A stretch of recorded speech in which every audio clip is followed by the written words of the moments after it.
Good morning, colleagues. Um, I regret that I cannot be with you in person in Katowice today.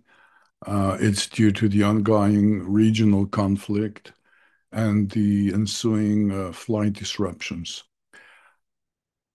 But I'm pleased to share this video presentation on maladaptive daydreaming, although it is prepared during this time of crisis. As Israelis, we are unfortunately well versed in dealing with security threats. Research shows that problem-focused coping is highly effective for addressing such aspects of a crisis that are controllable.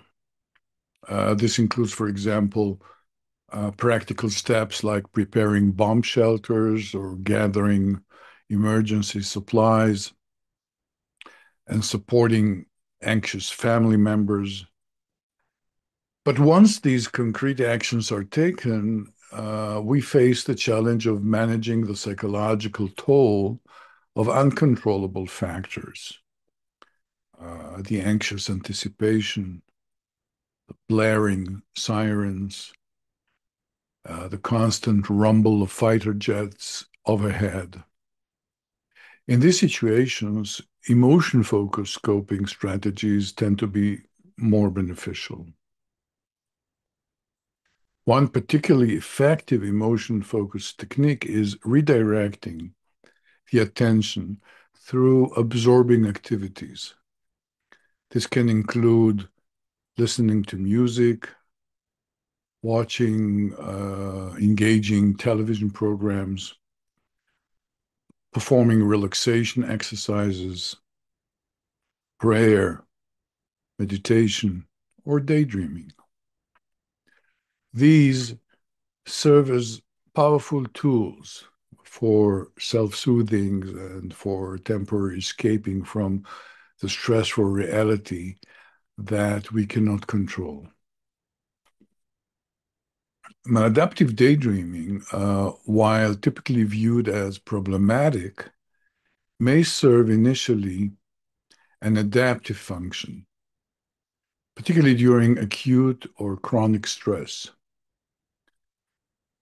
The immersive nature of vivid, elaborate daydreams can provide mental refuge and can help with emotional regulation.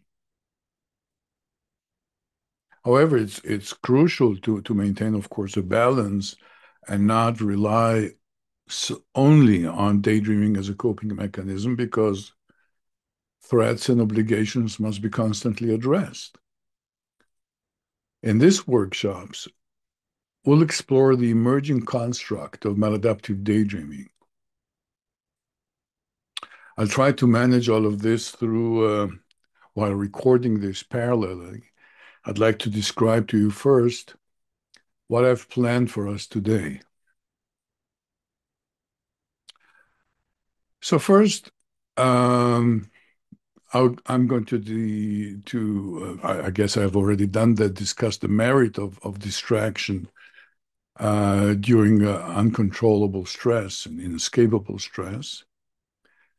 I'll provide immediately after my overview a brief history of maladaptive daydreaming.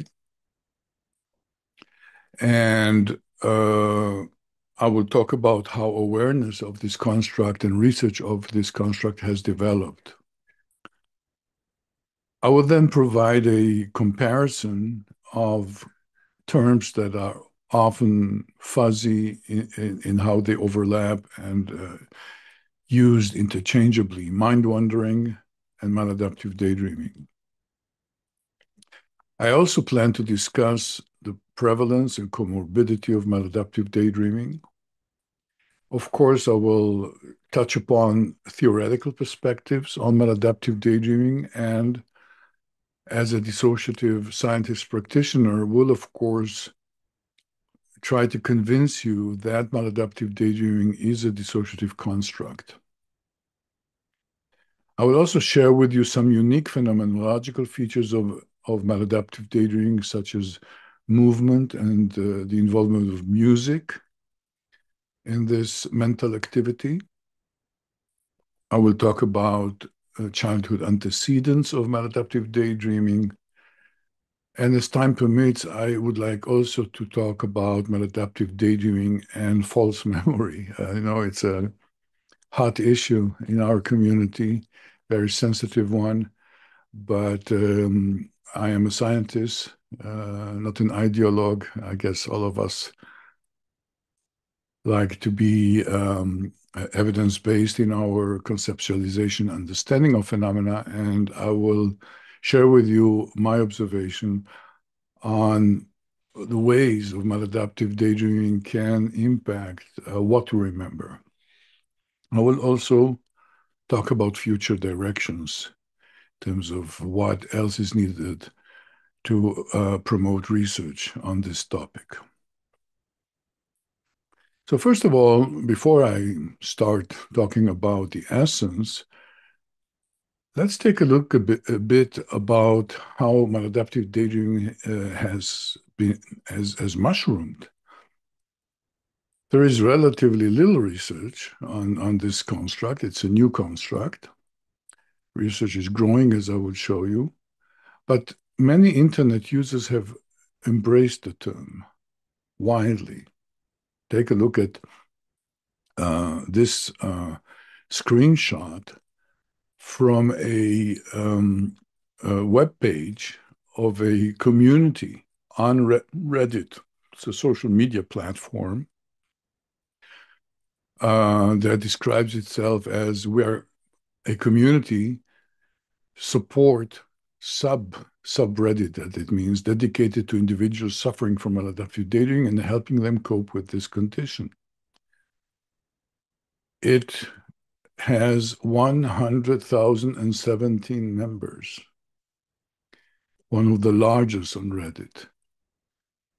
So internet users have embraced this term, although it is a little awkward. It does include the word disorder in it, because when I first coined the term, I was reluctant not to call it a disorder because it would have been too presumptuous.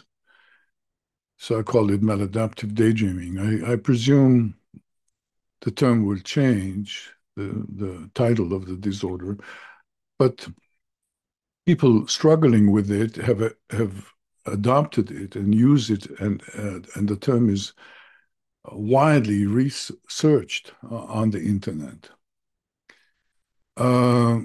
Google search for maladaptive daydreaming, again, at the time when the term was coined or before, that's 2002, was zero, or close to zero. But currently it produces over 1 million results. Look at Google Trends. I will move my image a little bit around.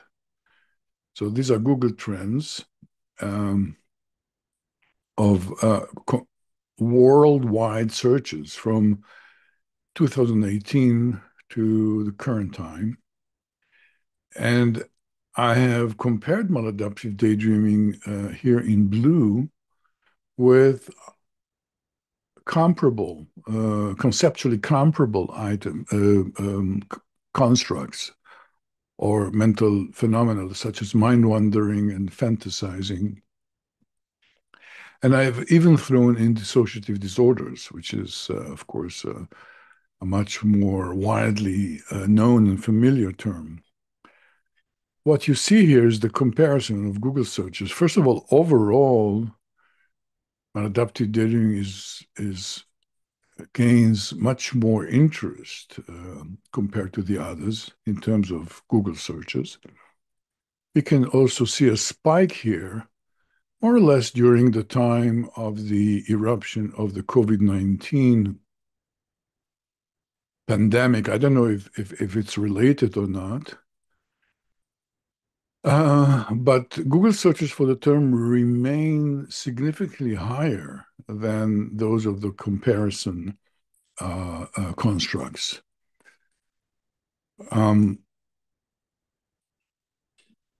I've let's throw in major depression, which is, of course, a very prevalent psychiatric disorder.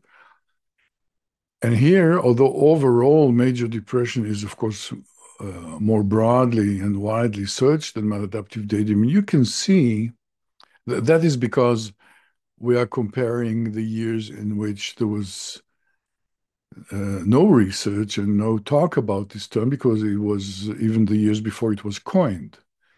But if you look at the middle of the like 2000, I don't know what it stands for here, perhaps 2019 onwards, you can see that the blue line and the purple line are pretty much equal. It even seems that maladaptive daydreaming is more widely searched than major depression. Here we are looking at PubMed indexed paper on maladaptive daydreaming from 2000 to 2023.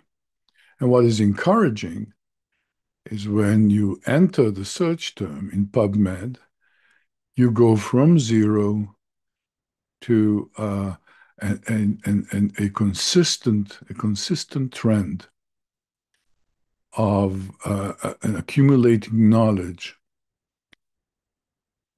in a very respectable index, such as the National Institute of Health Library of Medicine. If you look at PsycInfo, search for maladaptive daydreaming, let's do it by year. So here in 2002, we had just one publication. And during the next decade, since 2002 to 2012, following this initial seminal paper, only two more papers were published on this. This was by a group from New York, who are no longer doing research in this field. Jane Bigelsen she is a self-trained researcher who has a personal vested interest in maladaptive daydreaming and is very active in promoting awareness of this condition. I have discovered through literature searches these studies and contacted the authors and collaborated with them later on. Notice that they have called this mental activity different names. They haven't used maladaptive daydreaming. They were working separately and were not familiar with my work. They called it compulsive fantasy and excessive daydreaming. During the next decade, 2013 to the current year, not less than 71 additional scientific papers on maladaptive daydreaming were published. So how does this trend look like? It's more or less like this. Here's maladaptive daydreaming publications by decade. And this is indeed what an emerging scientific construct looks like. So while initially a lot of the papers were written by myself, included as one of the co-authors, now most of the papers that are published are of researchers that are not related to my colleagues and to my research collaborators, which is great.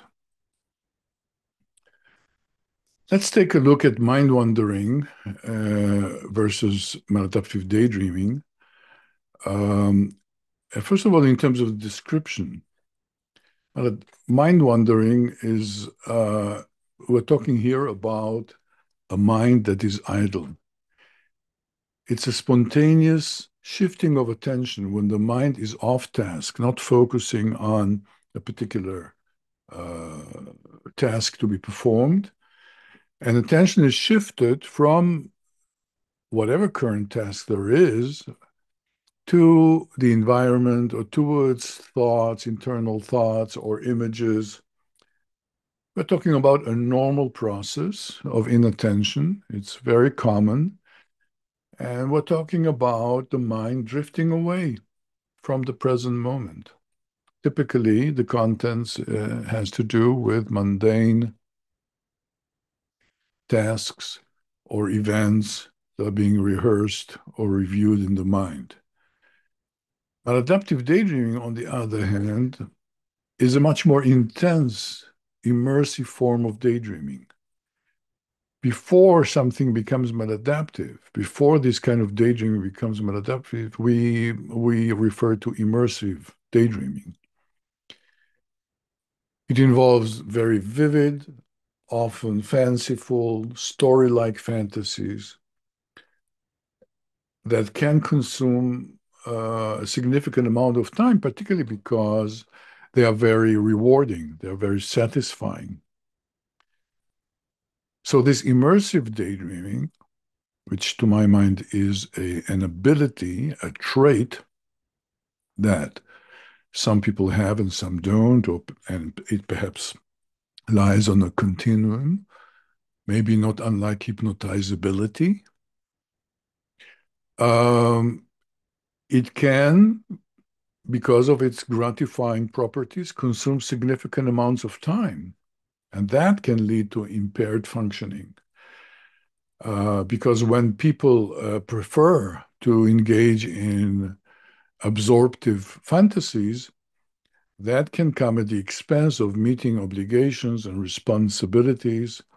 And it can also cause distress because of the gap between the fantasized or the idealized life and experiences of the inner worlds compared to the sobering reality that life is actually different and that the person has not perhaps come even an inch closer to achieving the desired idealized life. So when we apply these DSM criteria of dysfunction and distress to the mental activity that requires the trait of immersive daydreaming. So when we apply dysfunction and distress to the descriptive criteria, then we get a disorder. And currently, it is termed maladaptive daydreaming. Let's take a look at voluntariness. Maladaptive mind wandering is unintentional. It is a spontaneous wandering of the mind. It happens without a control or a decision, uh, often when attention fades from whatever was at its focus before. So people might not always be aware that they are mind wandering. In colloquial language, we're calling people who are in this state of mind wandering that they're spacing out, they're in the zone, and some refer to it as daydreaming. Maladaptive daydreaming, on the other hand, and I would include even regular daydreaming, are much more intentional. In case of maladaptive daydreaming, we are talking about a form of daydreaming that is extremely immersive. So individuals with maladaptive daydreaming may actively seek out time to engage in their fantasies, in their daydreams, even if this mental activity interferes with their day-to-day life. The experience is reported to be so gratifying that often it is reported that people experience a desire to return to the imagined world or dismay at being interrupted. Let's take a look at duration and depth. So mind wandering is usually brief, transient. doesn't involve any plot. The content is often fragmented or fleeting. Individuals uh, don't find it very difficult to shift back their focus on their current activity. So it's not very deep either. On the contrary, immersive daydreaming, absorptive daydreaming that can become maladaptive uh, are much longer. They're very detailed and they are absorbing. So people become less aware of their surrounding as they allocate attention resources to the unfolding storyline. So individuals often can spend hours every day in this kind of fantastical activity, making it difficult to return to reality because it is much more enjoyable, easy, soothing to be in this inner world that is often directed and scripted to be ideal. And that comes at the expense of completing daily tasks.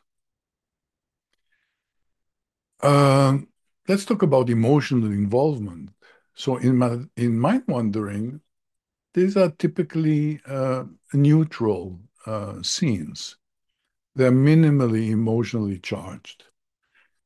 They can contain some emotion when someone perhaps rehearses a conversation they have had with the boss that they were unsatisfied with, or in preparation for an interview, so that it can be somewhat emotionally engaging. But otherwise, it could be about prepare, what to shop for dinner, what groceries to shop, what to prepare for the next meal, which friends to invite over for a drink. Um, Thinking about current events. So the emotional engagement is relatively quite low, and the content is often mundane, practical, everyday kind of things that people are preoccupied with. Adaptive daydreaming, on the other hand, involves fantasies that are emotionally very intense and can be extremely vivid.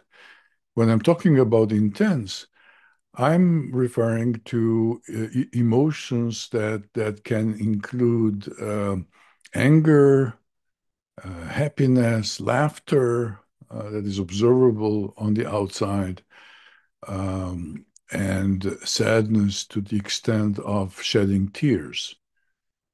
So both positive and negative emotions are experienced during this form of daydreaming, which makes them, of course, more appealing than real life experiences because they can experiment and experience these feelings under some sort of control because it is all volitional. In terms of the impact on daily functioning, again, these terms, which are in the literature confused, although they are, to my mind, quite distinct, is that generally maladaptive, I'm sorry, mind wandering is harmless. It doesn't interfere with daily activities.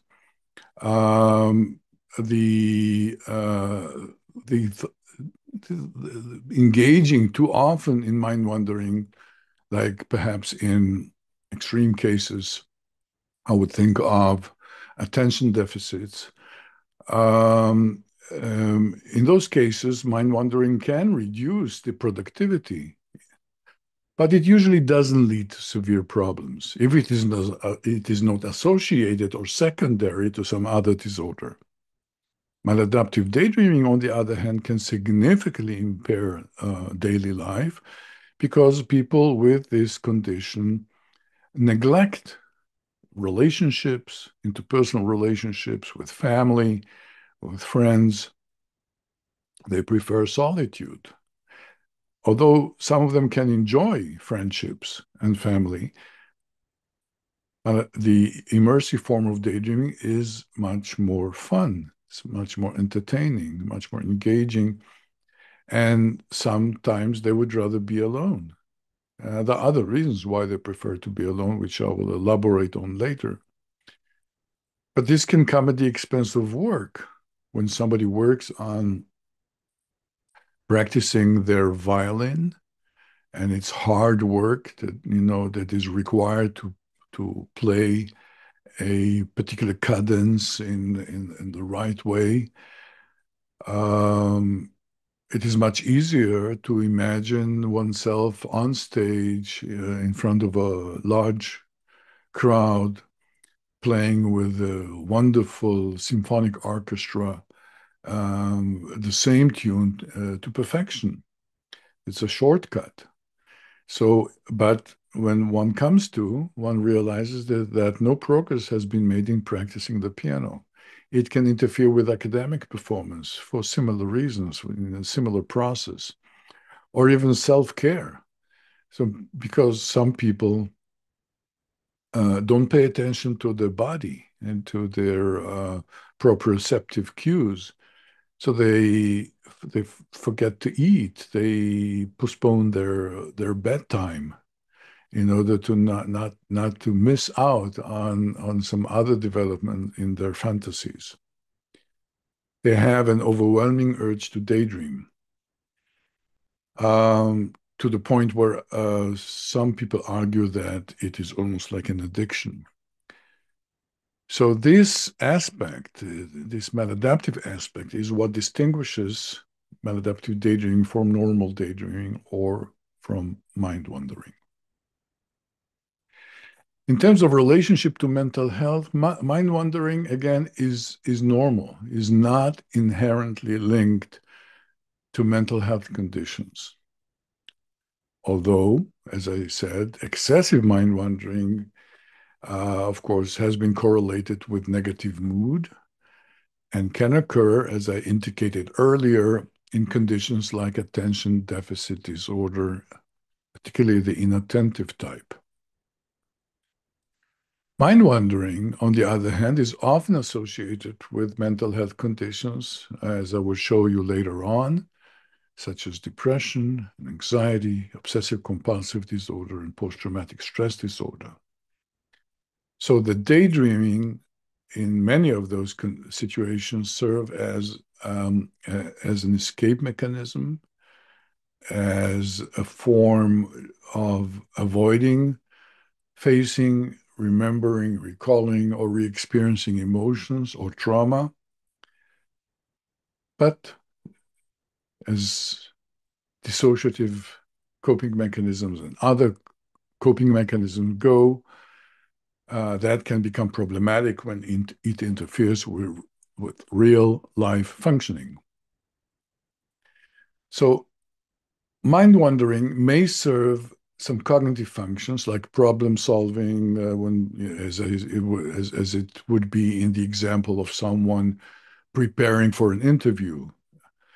Creativity, when one tries to solve some artistic problem, on how to present figuratively, or in a painting a certain idea or certain feeling or planning.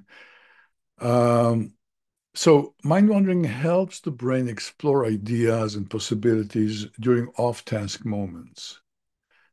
But in maladaptive daydreaming, as I said, it is often functioning as an aid to coping or escaping from reality. That is not a necessary condition, because the trait can be discovered by individuals who don't necessarily have adverse childhood experiences, and they would still find it extremely gratifying to engage in it. So the escape from reality sometimes is simply because the inner life is much more interesting. But overall, immersive fantasies provide a relief or a distraction from unpleasant emotions and from real-life stress. But escapism can become compulsive and disruptive. So to summarize, mind wandering is a normal, often helpful mental health process. It occurs when attention shifts away from the task at hand, and it's transient and doesn't typically interfere with daily life. Maladaptive daydreaming, on the other hand, is intense, vivid, I would say on task.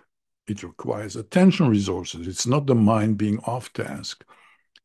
It's a form of dissociative absorption, being highly concentrated on something rather than not concentrating and displaying a deficit in attention. Here we're talking about hyperattention with daydreaming that can become compulsive, consuming a lot of time, interfering with functioning. So it's maladaptive because it leads to distress and impairment in key areas of life, as per the DSM basic criteria for what should be considered a disorder. Let's talk about prevalence. I know, where shall I put myself? Maybe here. Okay. So in a study of the general Israeli Jewish population, my colleague Nirit Sofer Dudek and her doctoral student found that the point prevalence of maladaptive daydreaming is 2.5%. That was done after clinical interviews. What does it mean? As you will see perhaps later, we'll talk about it later, we have a screening instrument, a self-report scale that we call the 16-item maladaptive daydreaming scale. This study, of course, did not rely on self-report because you don't produce reliable clinical diagnosis based on self-reports. So we have also developed and validated a structured clinical interview for maladaptive daydreaming.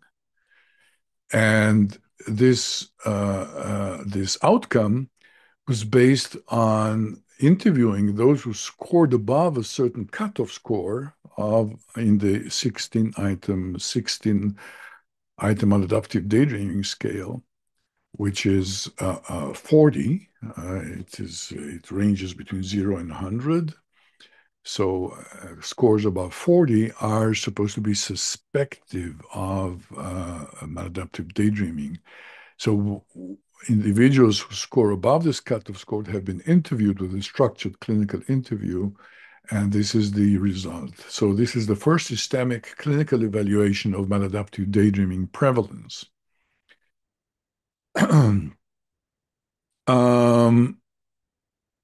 The same study also found higher rates of suspected maladaptive daydreaming in specific groups. So in a community sample, 4.2% exceeded the cutoff score of suspected maladaptive daydreaming, and up to 8.5% of young adults in student samples exceeded the cutoff score.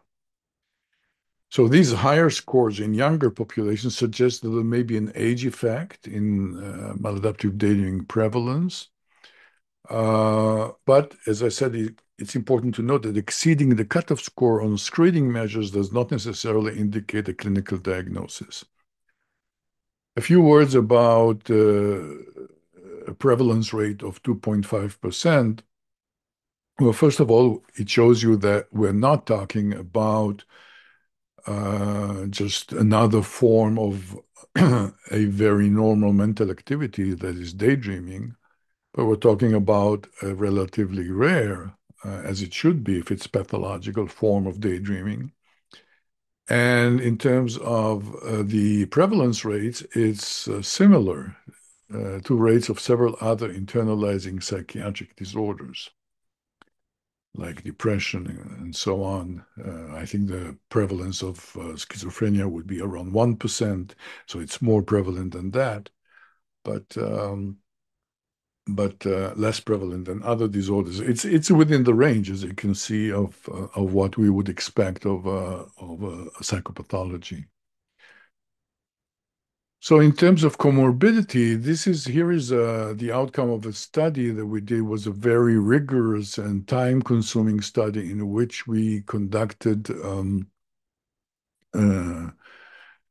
very thorough SCID interviews, structured clinical interviews for the DSM on a sample of rigorously diagnosed individuals with maladaptive daydreaming. And we found that 77% of them met the diagnostic criteria of ADHD. That's a very, very high comorbidity rate. We'll talk about it in a moment. 72% comorbidity with anxiety, 67 comorbidity rates with depression, 54% with obsessive compulsive and related disorders. And then 18% sleep, 50% bipolar, substance use disorder, dissociative disorder, trauma and stress, somatic, and so on and so forth.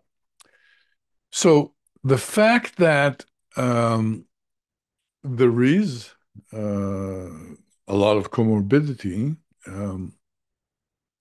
let's take a look at this figure here, makes maladaptive daydreaming very similar to the occurrence of other mental health disorder in the DSM, which all are also comorbid. This is perhaps could serve as a critique of the DSM distinctiveness of its disorders. But here in this particular case, it is very intriguing that there is such a high rate of comorbidity with ADHD. What we did later is a follow-up study in which we studied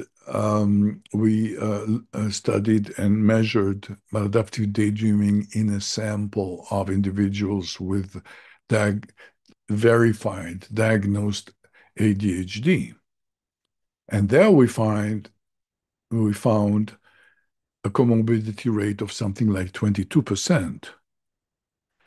So the immediate meaning of this of these data is that we're not talking about the same condition. And what we concluded is that maladaptive daydreaming interferes with attention. Indeed, the comorbidity was with ADHD inattentive type, not with the hyperactive type.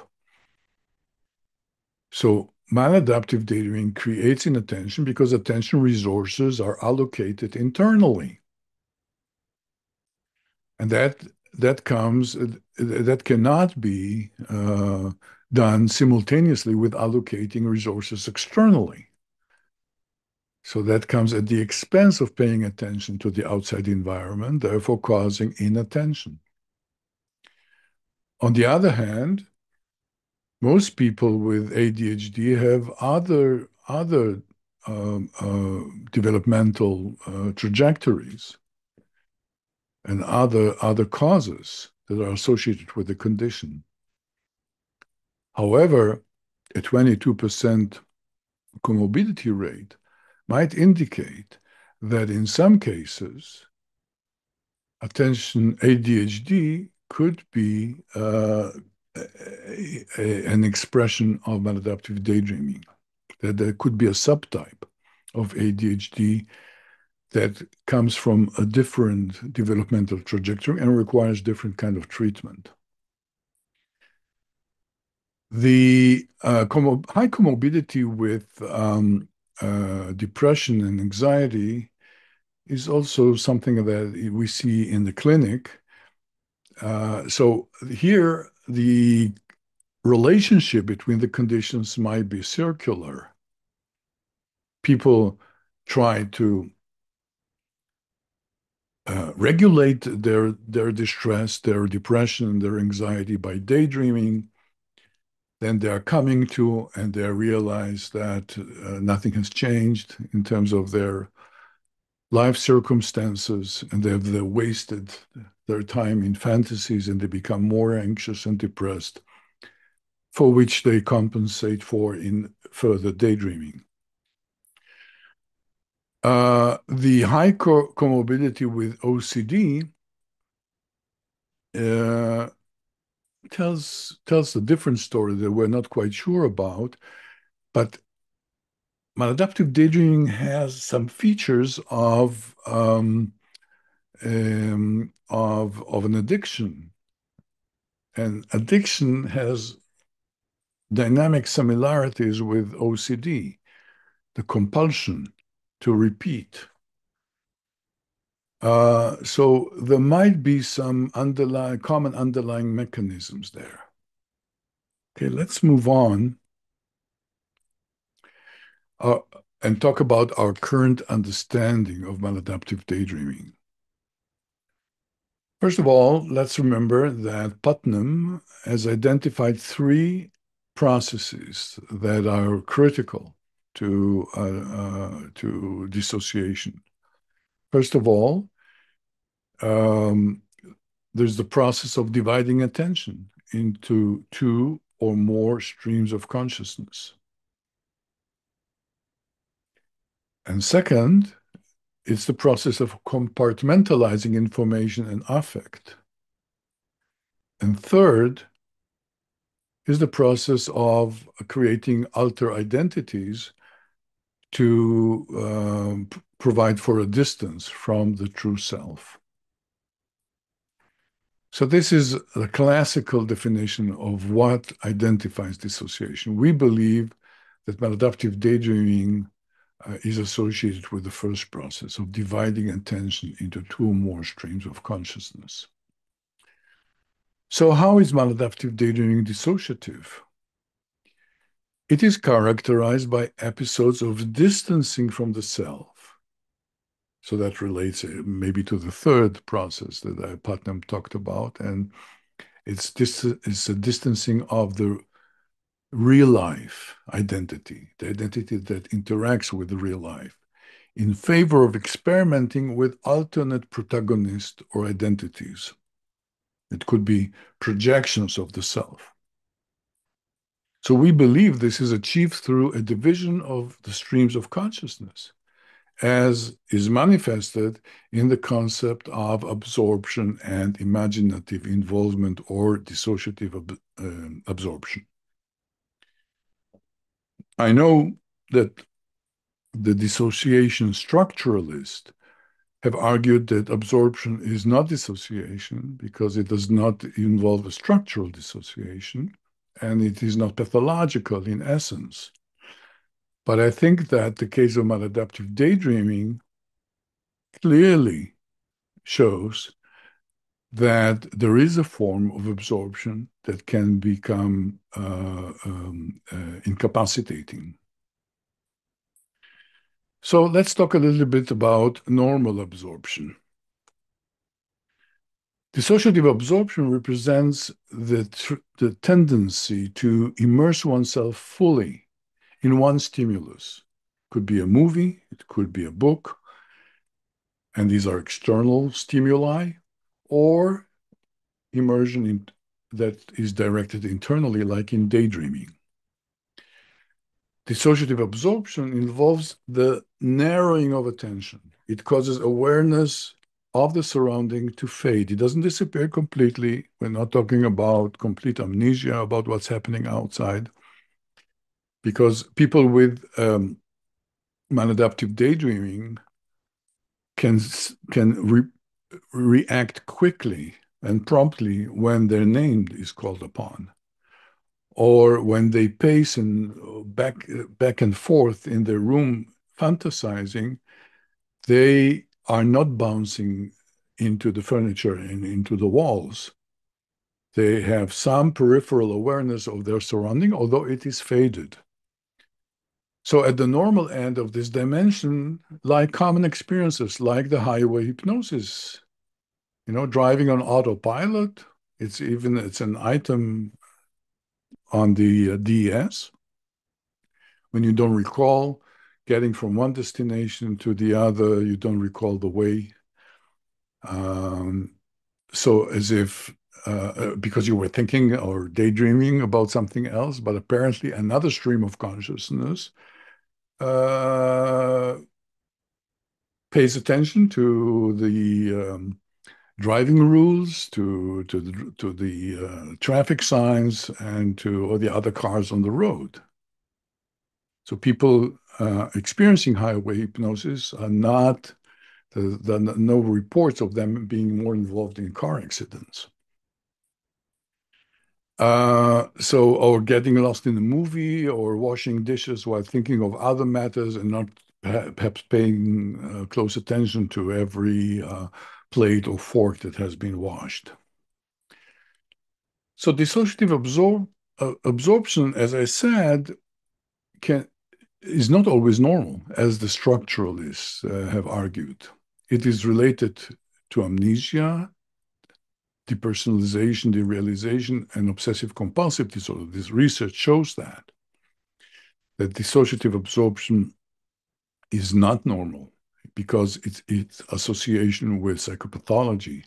It also represents a disintegration of consciousness because some information is coded but unavailable to conscious awareness, as the case would be in highway hypnosis. In other words, it is probably best classifiable as a dissociative disorder. So like depersonalization, derealization, maladaptive daydreaming is not related to trauma, but it may be a risk factor in the face of adversity. In the face of adversity, people with this condition may develop a disorder.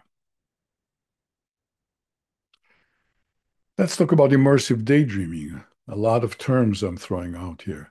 So we are talking about a form of dissociative absorption that is turned inwardly. The focus of attention is inward rather than in a book or a film. So the person becomes absorbed, engrossed, immersed in fantasy, and like dissociative absorption, immersive daydreaming exists on a continuum. It can be normal. It is not pathological when employed in moderation, like any other psychological construct. But it is maladaptive or disordered when employed excessively. Let's talk about immersive daydreaming and how it turns maladaptive. So we're talking now about this continuum. Immersive daydreaming can be very gratifying. It is a form of entertainment. It is highly accessible. It is an altered state of consciousness that is legal. It's a creative form of entertainment, and it helps regulating distress.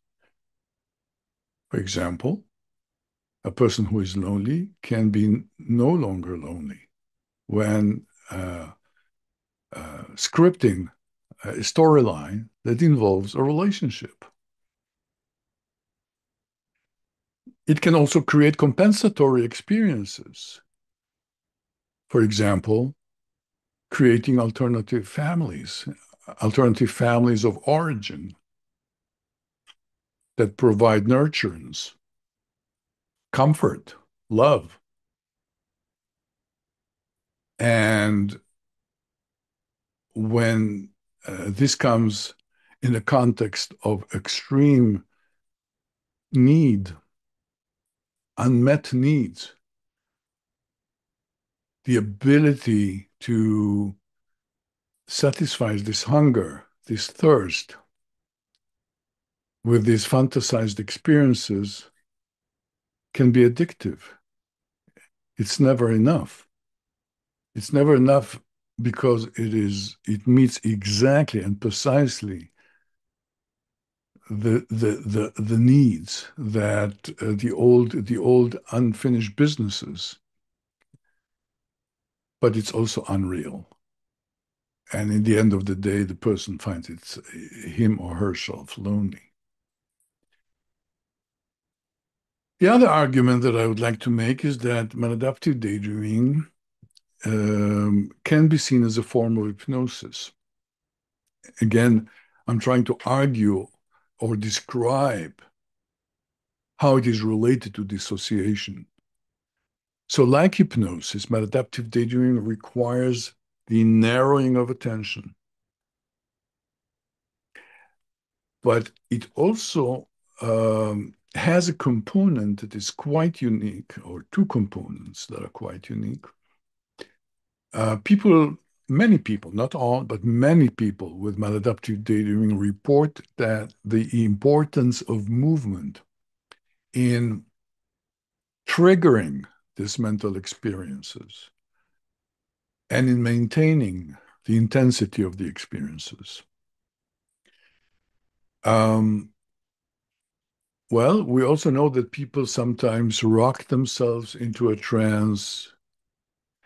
You may recall trance music, trance dances,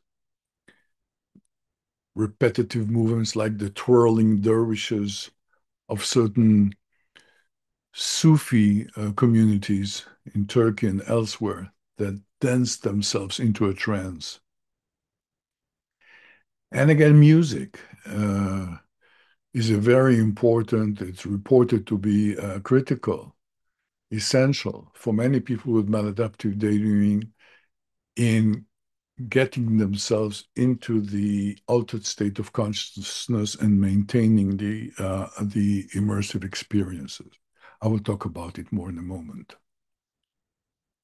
So let's elaborate a little bit on movement in maladaptive daydreaming. Uh, Again, as I said, it's a central feature for many. Uh, People with maladaptive daydreaming may walk, either go out for long walks or pace in their apartments back and forth until they create a trail, a path on their carpets. They may move their hands, their fingers, they may rock, they may mouth and express inaudible movements that are associated with speech. They may laugh or cry.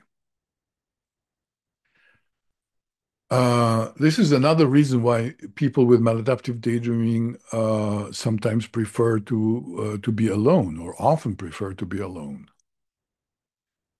It is they are self-conscious about looking odd, or walking, pacing, gesturing,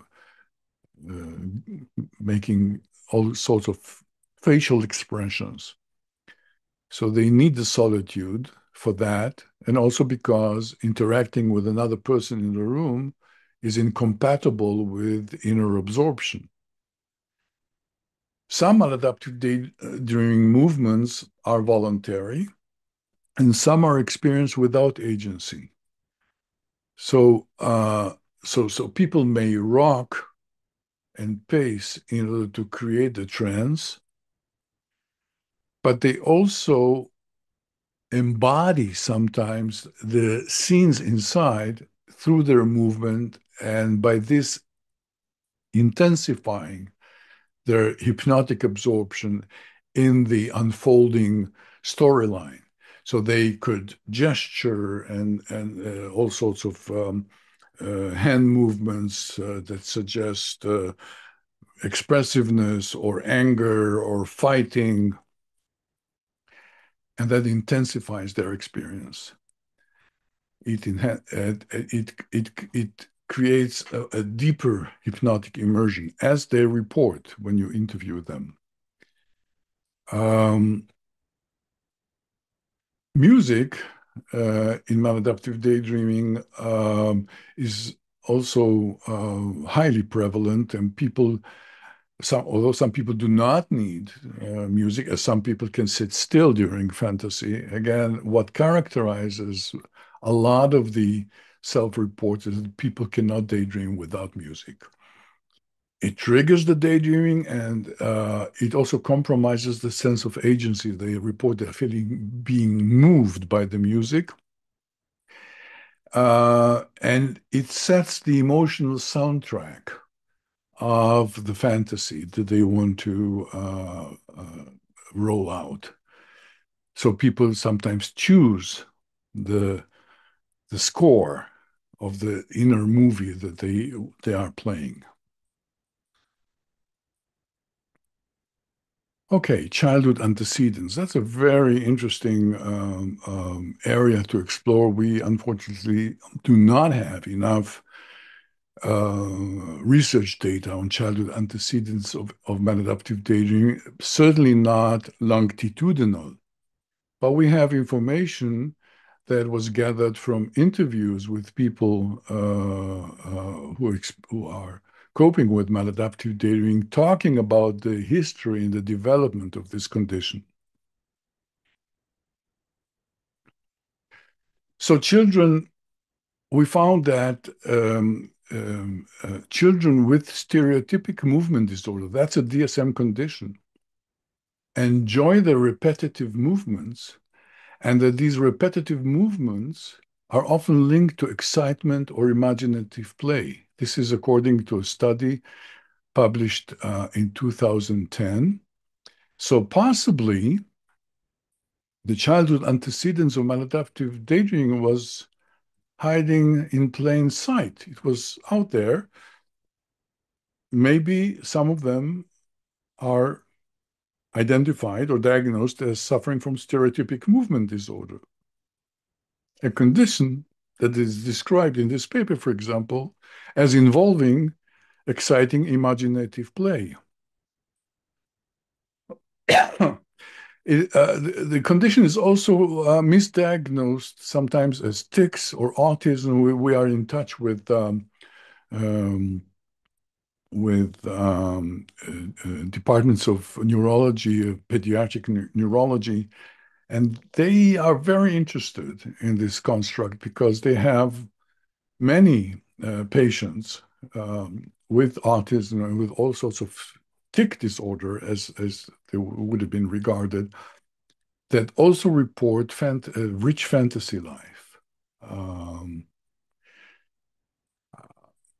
okay, so uh, Tammy Hatherley from London and her team uh, have identified this condition and title it intense imagery movements. So this comes from a department of pediatric neurology in London, and we've collaborated with them. So in a recently published case series, it highlights the connection between what they called intense imagery movements in childhood and adult reported maladaptive daydreaming, because we have interviewed individuals, adults, who in their childhood were, were, were diagnosed with IIM. They are former patients of this clinic. And in adulthood, they met the diagnostic features and criteria of maladaptive daydreaming. So motor stereotypies occur in developing children, and also it comes with in neurodevelopmental disorders. But a subgroup with complex motor stereotypies reports again accompanying imagery that is of great. This subgroup is of great interest to us, and we already know that this phenomena persists into adulthood, and therefore it could be the childhood antecedent of the disorder that we are interested in. Let's talk a little bit about maladaptive daydreaming and memory. First of all, I published, I think it was last year or a year before, a case study of a 35-year-old woman with lifelong maladaptive daydreaming, and she reported 3 incidents of fabricating detailed false memories of events that her family later confirmed never occurred. This person approached me for consultation, and of course agreed that her case be anonymously published. And the false memories and the false experience that she shared with her family was about obtaining a new job, miscarrying twins, and being hospitalized for coronavirus disease. She experienced great anxiety and shame when the stories were disproven. And our assessment confirmed that she suffered from maladaptive daydreaming, from PTSD, from a very a brutal relationship with a violent man, obsessive compulsive disorder, and other disorders. And her misattributions of daydreams as real life memories may relate, first of all, to her great desire to be uh, to attract sympathy and be accepted and to be loved and to be validated because she was unemployed and because of a visual impairment was reluctant to expose herself to the challenges of life. So, but this was a unique case because she was visually impaired, and her misattribution may relate to her reliance on vivid mental health images over in the context of her deteriorating vision. So this could have been a problem of source monitoring deficits when her fantasies um, were experienced as more real than her real life experiences that were based on her impaired vision. A recent study done by a student of Professor Nirid Sofer-Dudik, my colleagues from Ben Gurion University in Israel, investigated 217 participants, and it found that individuals with maladaptive daydreaming showed increased memory impairments compared to controls. And these included the challenges in specific memory recall and self-reported confabulations.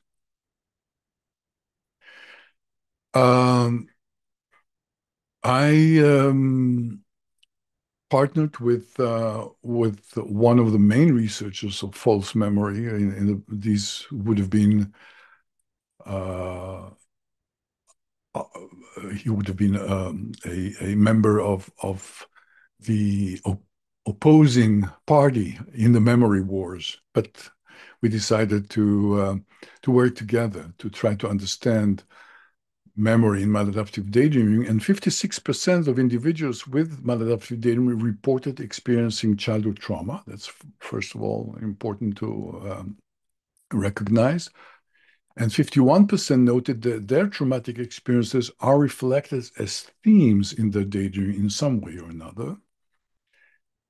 But participants often describe more positive versions of their childhoods in their daydreams, rather than perhaps exaggerating or creating false memories of very bad events when the real events were perhaps lighter or less severe.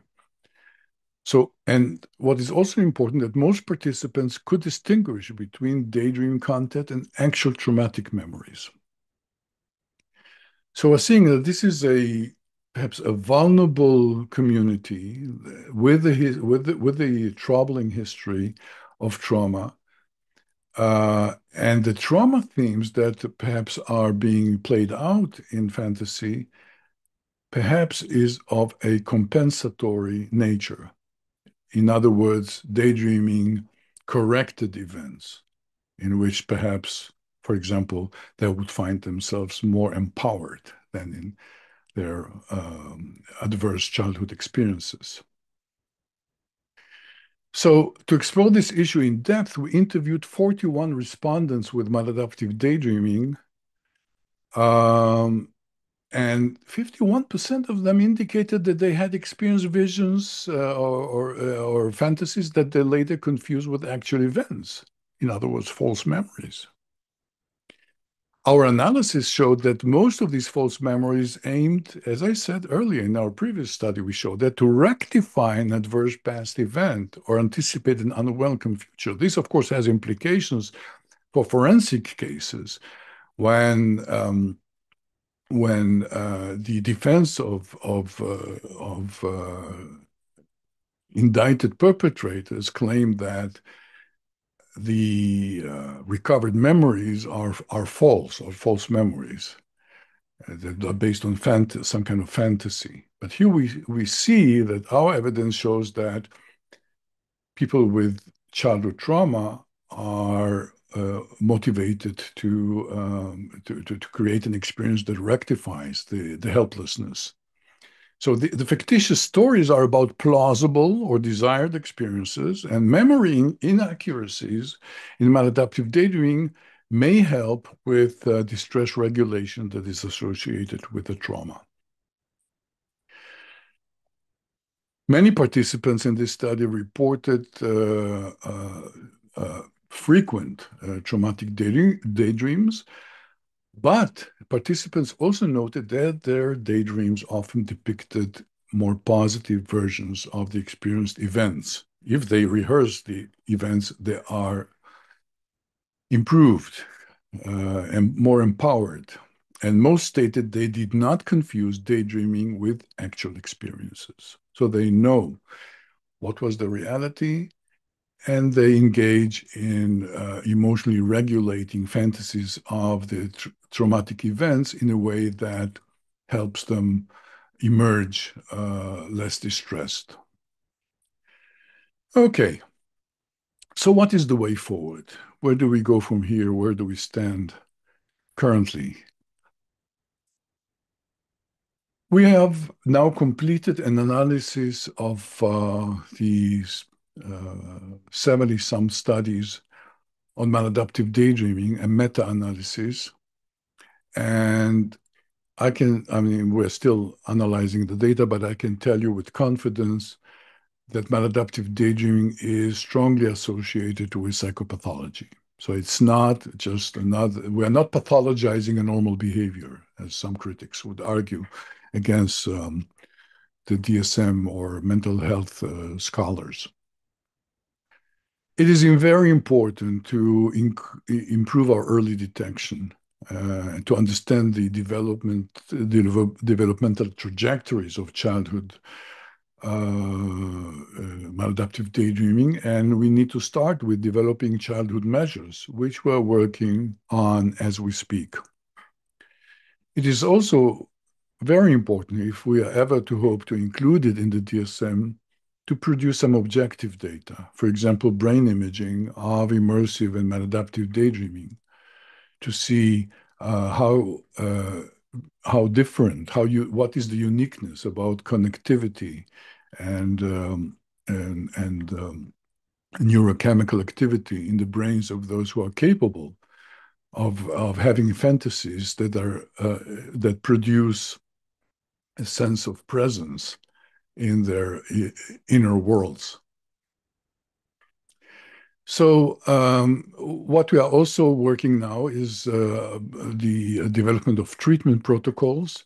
We already have one randomized clinical trial that was very successful, published in a prestigious journal, that shows that you can train individuals with maladaptive daydreaming to treat it as a mental addiction and to provide them with skills that will improve their ability to be mindful of their external environment and practice mindfulness and mindful presence. And we showed that reduces several indices of maladaptive daydreaming. Of course, this is not enough, because if maladaptive daydreaming serves as self-medication, of course, we must also provide treatment for the underlying issues.